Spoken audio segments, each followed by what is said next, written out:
Nanti saya mohon Saudari Rita bahwa kita lanjut. Oke, mari teman-teman kita bersatu dalam doa. Bapa kami yang bertata dalam kerajaan surga, sungguh kami ucap syukur atas penyertaan-Mu dalam kehidupan kami, buat kasih-Mu yang selalu ada dalam hidup kami. Kami boleh ada sampai saat ini, boleh bersama-sama bersekutu, bersama-sama secara virtual, itu semua karena Engkau. Dan Bapa, kami sebentar akan mendengarkan firman-Mu, mendengarkan renungan pada malam hari ini yang akan dibawakan oleh Saudari Adaria. Biarlah Tuhan Kau yang mengurapi dia, biar Roh Kudus-Mu yang bekerja atas kehidupannya. Dan Kau tolong setiap kami untuk kami dapat mengerti apa yang menjadi pesan dari firman-Mu. Hanya dalam nama Tuhan Yesus Kristus kami serahkan semuanya. Amin.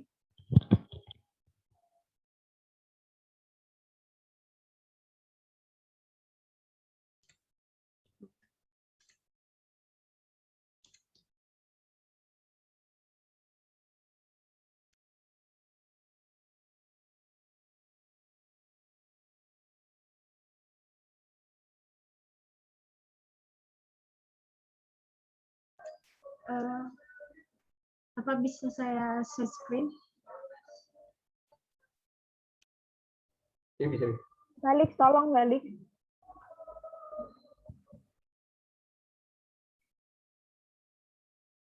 Awas proses lagi loh. Masih proses. Bentar ya, sudah.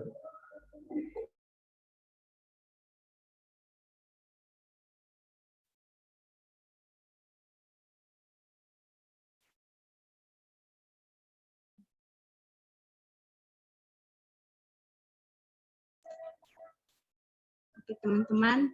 Shalom semuanya. Oke, Shalom.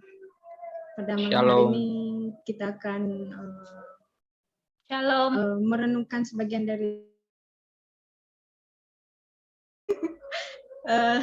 sebagian dari firman Tuhan. Tema yang akan saya bawa pada malam hari ini yaitu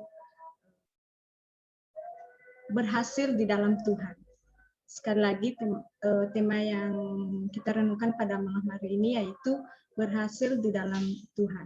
Nah, kita tahu bahwa kalau di dunia pekerjaan yang namanya keberhasilan, setiap orang itu pasti ada yang namanya usaha, ada berbagai strategi yang harus mereka lakukan, ada rencana yang mereka harus buat untuk mencapai tujuan yang ingin mereka capai. Nah, pada malam hari ini kita akan belajar seperti apa berhasil di dalam Tuhan. Bisa dikatakan hidup yang diberkati oleh Tuhan. Nah, pada malam hari ini saya akan share kepada teman-teman renungan kita pada malam hari ini.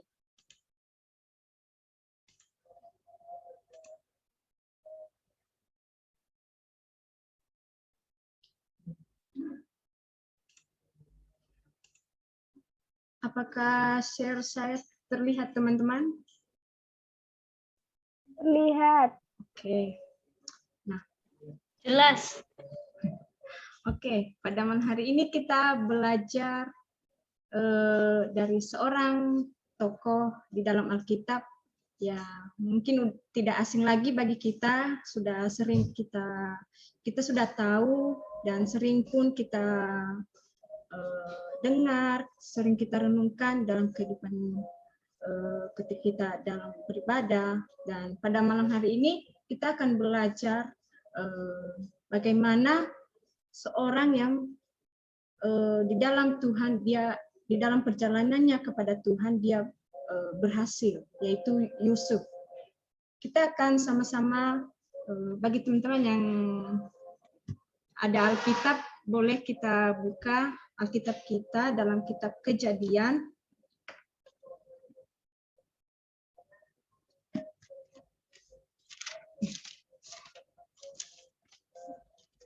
Kejadian pasal 37.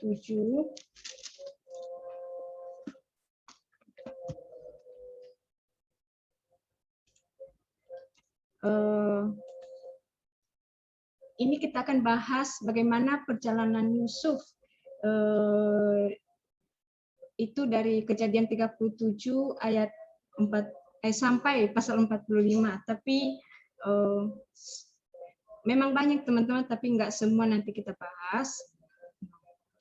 Kita tahu bahwa di pasal 37 dikatakan di sana Yusuf itu adalah anak kesayangan dari seorang Yakub.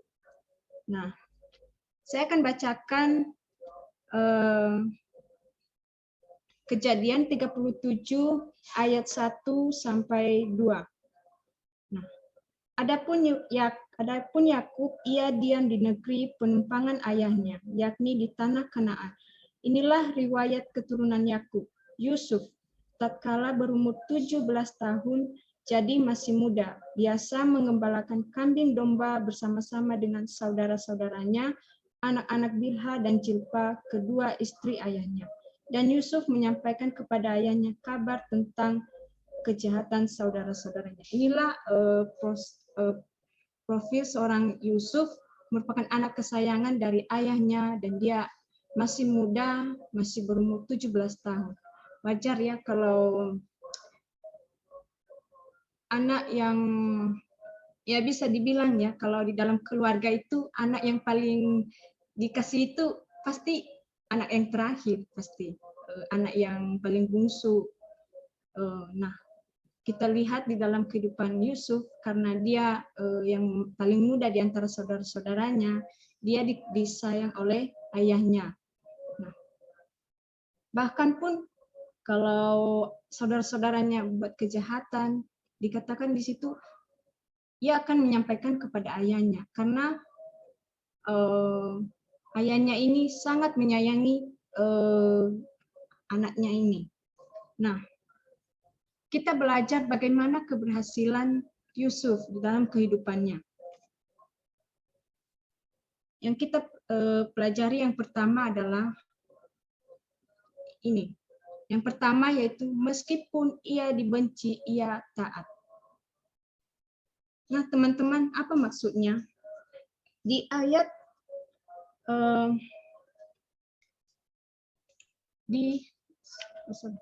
teman-teman, ayat 4 dikatakan di sana, setelah dilihat oleh saudara-saudaranya bahwa ayahnya lebih mengasihi Yusuf dari semua saudaranya, maka bencilah mereka itu kepadanya dan tidak mau menyapanya dengan ramah. Nah, teman-teman bayangkan karena mereka iri kepada Yusuf, saudara-saudaranya ini, jadi mereka benci kepadanya. Bahkan pun mereka tidak menyapanya dengan ramah karena iri mereka kepada Yusuf, karena ayahnya lebih mengasihi Yusuf dibanding saudara-saudaranya. Tetapi di dalam kondisi yang seperti itu, meskipun Yusuf dibenci oleh saudara-saudaranya, ia tetap taat. Di ayat 13 dikatakan di sana,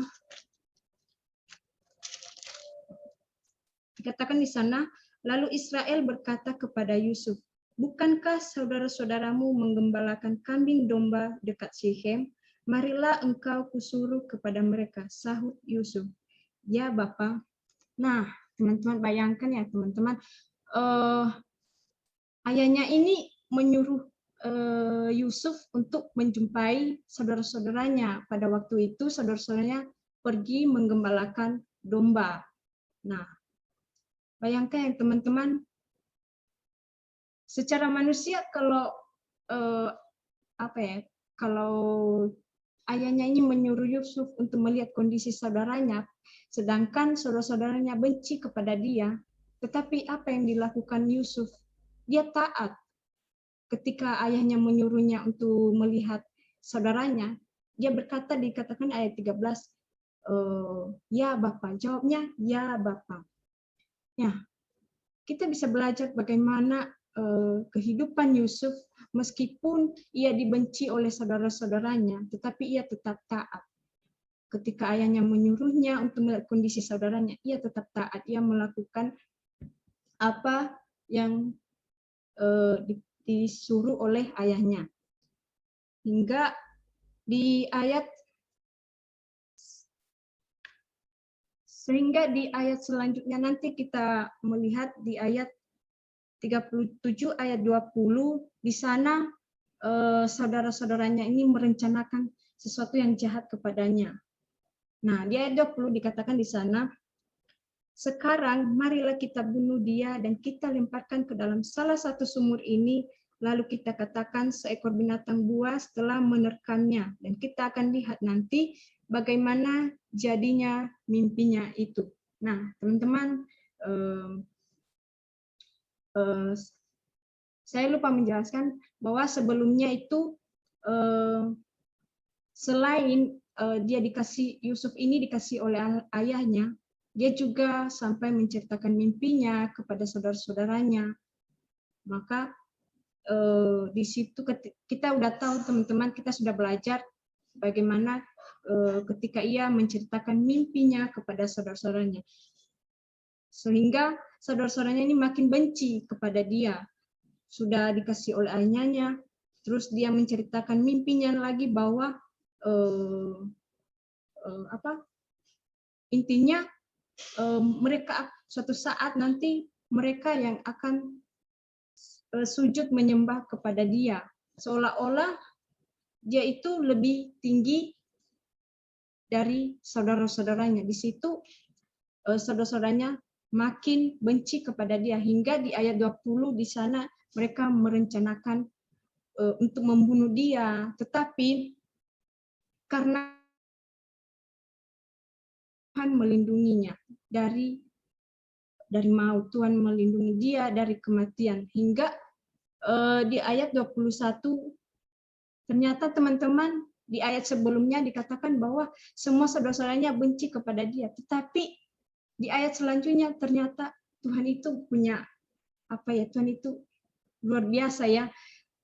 Ternyata di salah satu semua saudaranya itu ada salah satu saudara yang dibilang meskipun benci tetapi dia melindungi saudaranya ini dari kematian.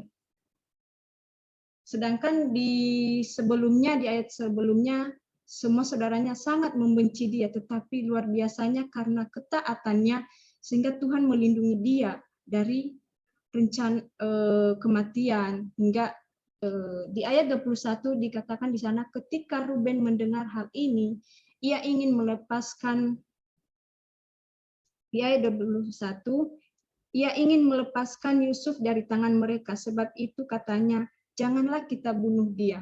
Dan di ayat 20 dikatakan juga di sana, janganlah tumpahkan darah.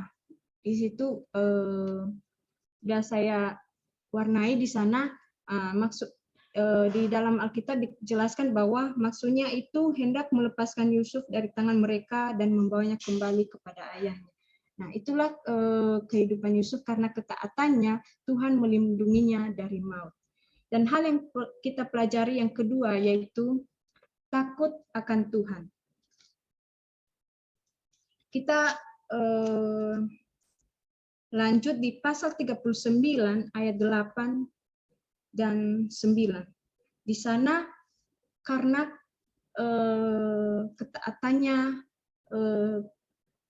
ketaatannya Yusuf, sehingga Tuhan melindungi dia sampai dia nggak jadi dibunuh, tetapi dia dijual dia dijual di rumah, sampai dia di rumah Potifar. Kita tahu di sana Tuhan menyertai dia sehingga apapun yang dikerjakannya Tuhan buat dia berhasil, sehingga seorang Potifar mempercayakan dia apapun yang ada di dalam rumah, segala milik itu dipercayakan kepada Yusuf untuk dikerjakannya. Luar biasa ya teman-teman, kalau di dalam perjalanan kehidupan Yusuf ini, meskipun tadi dia dibenci, tetapi ia tetap taat. Dan yang kedua, dia takut akan Tuhan, sehingga Tuhan menyertainya. Nah, bahkan di ayat 9 juga di sana ada sampai istrinya Potifar, kita sudah tahu ceritanya, kita sudah belajar bahwa sampai istrinya itu membujuk dia untuk melakukan hal-hal yang tidak pantas untuk dilakukan. Tetapi di ayat 9 itu yang sudah saya warnai di sana dikatakan ayat 9, bagaimanakah mungkin aku melakukan kejahatan yang besar ini dan berbuat dosa terhadap Allah. Ya. Dan di ayat 8 juga dikatakan tetapi Yusuf menolak. Dan di ayat 9 dikatakan bagaimana mungkin aku melakukan kejahatan yang besar ini dan berbuat dosa terhadap Allah. Bayangkan ya teman-teman, dia ketika dia dibujuk untuk melakukan hal-hal yang tidak seharusnya dilakukan, dia tetap menolak karena dia takut akan Tuhan. Dia tidak berani untuk berbuat dosa karena ketaatannya dan karena ketaatannya kepada Tuhan, karena dia mengasihi Tuhan. Dan sehingga ketika ketahuan sama Potifar nanti di ayat selanjutnya, dia dimasukkan ke dalam penjara. Tetapi karena ketaatannya dan karena dia takut akan Tuhan, Tuhan masih menyertai dia, teman-teman. Bayangkan ya, di dalam penjara Tuhan masih menyertai dia. Buktinya apa? Di ayat 39, pasal 39 ayat 21, tetapi Tuhan menyertai Yusuf dan melimpahkan kasih setianya kepadanya dan membuat Yusuf kesayangan bagi kepala penjara itu.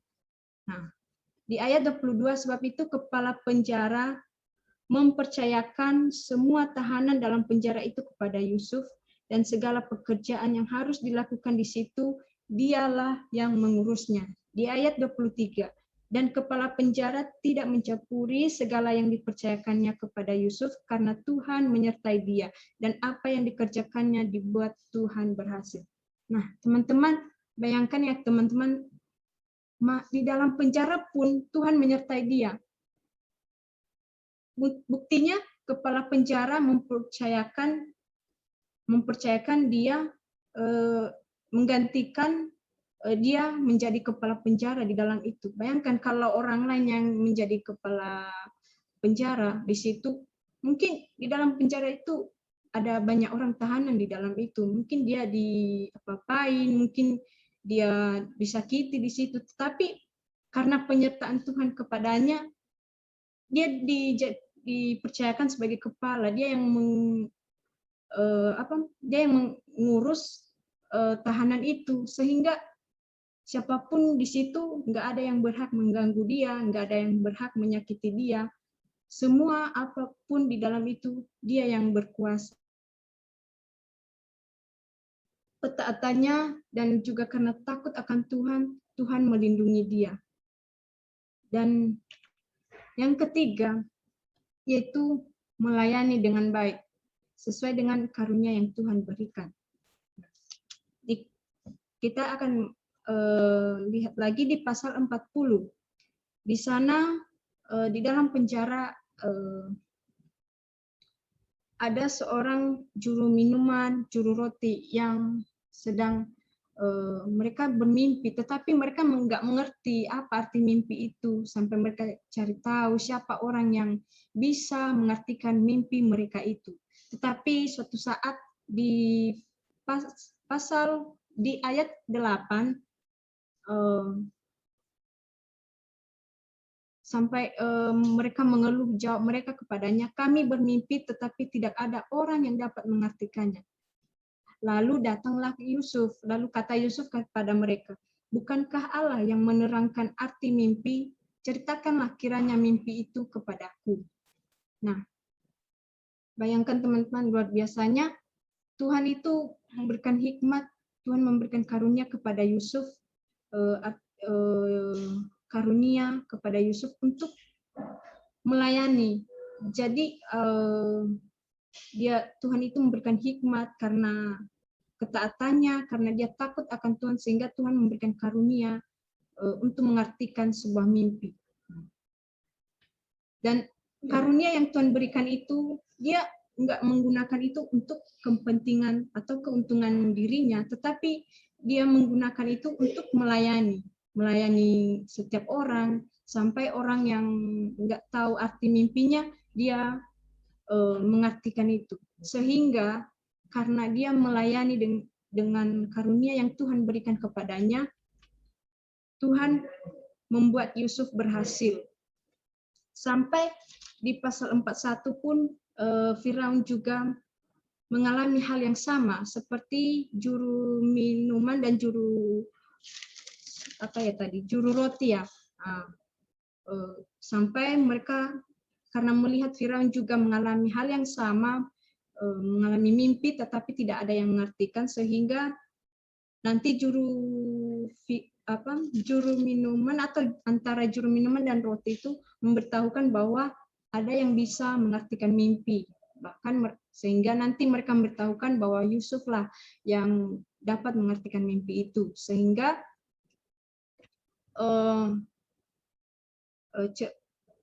lanjut demi jalannya cerita tadi, di dalam perjalanan ketika Firaun mengetahui bahwa Yusuf bisa mengartikan mimpi itu, akhirnya Yusuf mengartikan mimpi Firaun. Nah, di ayat selanjutnya, ayat 39, kata Firaun kepada Yusuf, oleh karena Allah telah memberitahukan semuanya ini kepadamu, tidaklah ada orang yang demikian berakal budi dan bijaksana seperti engkau. Nah, bayangkan teman-teman, karena pelayanannya tadi sesuai karunia yang Tuhan berikan kepadanya, ia melayani bukan untuk kepentingan diri sendiri, tapi dia melayani untuk sesamanya, menolong, sehingga suatu saat Tuhan membuatnya berhasil melalui Firaun. Di ayat 40 di sana dikatakan Firaun, engkaulah menjadi kuasa atas istanaku, dan kepada perintahmu seluruh rakyatku akan taat. Hanya tahta inilah kelebihanku daripadamu. Dan ayat 41, selanjutnya Firaun berkata kepada Yusuf, dengan ini aku melantik engkau menjadi kuasa atas seluruh tanah Mesir. Nah, teman-teman, Tuhan membuat Yusuf berhasil, sehingga melalui Firaun mempercayakan Yusuf sebagai penguasa di tanah Mesir. Dan luar biasanya di dalam ketika dia memimpi Mesir, di mana nanti terjadi banyak kelaparan, dan semuanya dia kerjakan. Dia sampai ada saudaranya pun datang, dia melayani mereka, hingga nanti di akhir kisahnya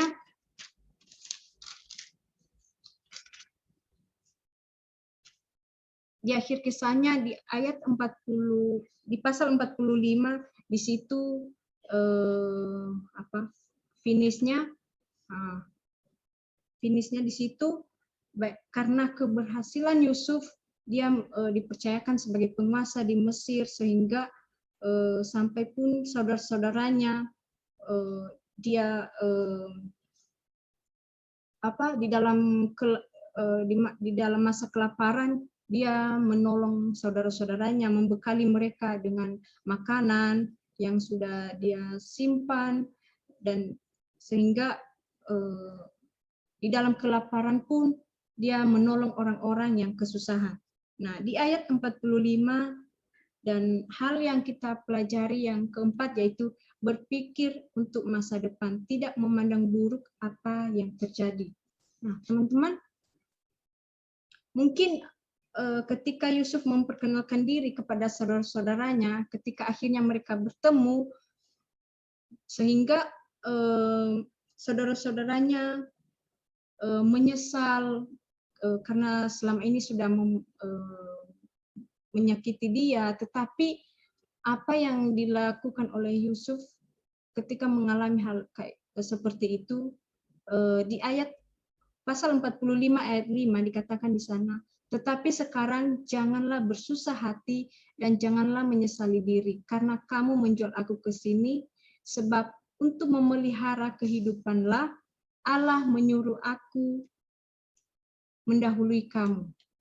Nah, teman-teman bayangkan ya, harusnya ya sebagai manusia pasti apa ya, ketika kita disakiti oleh orang lain ataupun saudara kita, pasti ada rasa apa ya, ya bisa dibilang ada rasa dendam atau menyimpan akar pahit.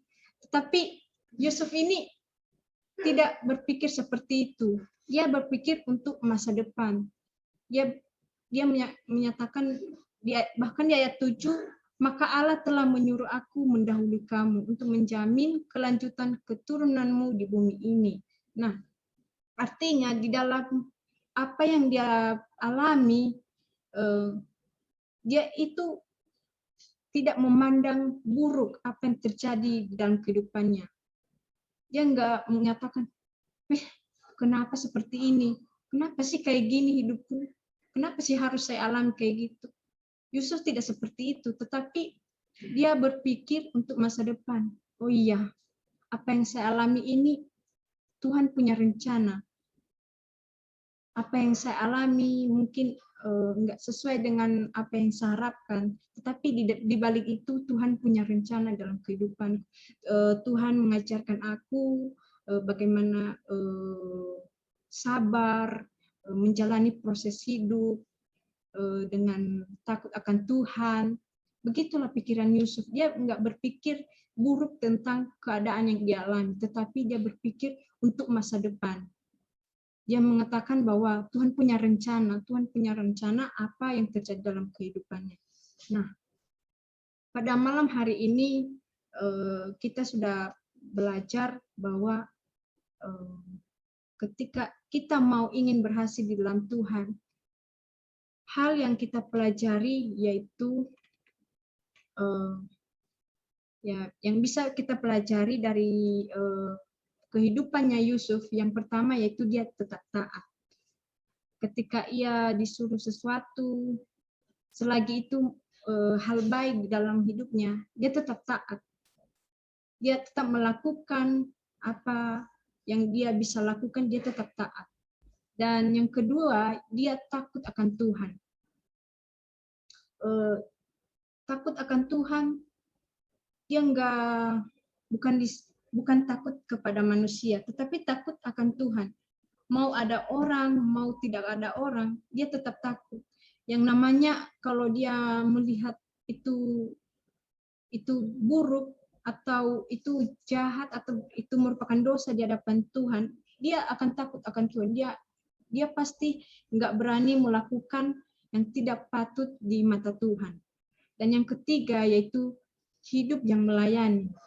Karunia yang Tuhan berikan kepadanya, dia lakukan bukan untuk kepentingan dirinya, tetapi dia melakukannya untuk melayani, baik itu melayani sesama, terlebih melayani Tuhan. Dan yang keempat yaitu berpikir untuk masa depan. Apa yang dia alami, apa yang terjadi dalam kehidupannya, dia tidak memandang buruk, tetapi berpikir bahwa apa yang terjadi itu Tuhan punya rencana untuk masa depannya. Nah, pada malam hari ini kita sama-sama belajar bagaimana kalau kita mau berhasil ketika kita mengikut Tuhan. Tuhan menyertai kehidupan kita, apapun pergumulan teman-teman saat ini. Mungkin banyak hal kegagalan teman-teman yang sedang teman-teman alami. Nggak perlu takut, nggak perlu menyerah. Asalkan hidup di dalam ketaatan, takut akan Tuhan, hidup yang melayani, dan tidak berpikir buruk tentang keadaan yang sedang dialami, tetapi berpikir berhikmat seperti Tuhan. Belajar untuk apa yang kita alami ini, mungkin banyak kegagalan yang kita alami, itu kita jadikan sebagai pelajaran untuk perbaikan di masa depan kita lagi, dan jangan pernah menyerah bahwa kita nggak punya harapan.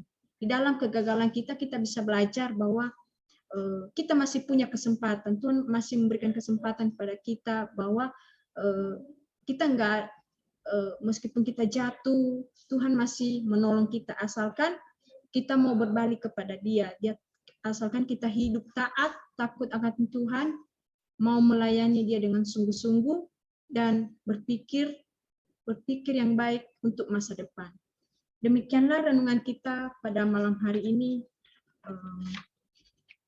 Mungkin saya terbatas untuk berkata-kata, tapi biarlah Roh Kudus yang menjelaskan lebih lanjut lagi di hati teman-teman, dan biarlah kita sama-sama belajar bahwa masa depan tetap ada dalam kehidupan kita, apapun kondisi kita saat ini. Jangan pernah menyerah, tetap semangat, kita masih punya harapan, asalkan kita tekun di dalam Tuhan. Amin, teman-teman. Amin, amin, amin, amin. Oke. Amin. Oke, teman-teman, sekian renungan pada malam hari ini. Kita akan mengakhiri renungan kita, dan nanti saya mohon Karipka bawa kita dalam doa. Saya hambanya. Mari kita berdoa. Bapa kami dalam surga, pada kesempatan malam hari ini kami bersyukur untuk firman-Mu yang mengajarkan kami untuk tetap taat, tetap mengerjakan apa yang harus kami kerjakan dengan baik, dan kami juga memandang masa depan dengan baik. Tuhan, kami tahu bahwa ada banyak hal yang harus kami hadapi di masa-masa sulit ini, tapi kami percaya bahwa Engkau tetap ada dalam kami, dan kami akan melakukan bagian kami sehingga Engkau juga dapat melakukan bagian-Mu. Tuhan, Engkau memberkati hamba-Mu yang sudah menyampaikan firman-Mu, Engkau memberkati masa depannya, Engkau memberkati apa yang ia kerjakan, apa yang ia impikan, biarlah kehendak-Mu yang jadi atas kehidupannya. Engkau juga memberkati kami semua yang ada di dalam Zoom ini, sehingga nama-Mu saja yang ditinggikan dan dimuliakan. Kami serahkan semuanya hanya dalam nama-Mu Tuhan Yesus Kristus, kami berdoa. Amin.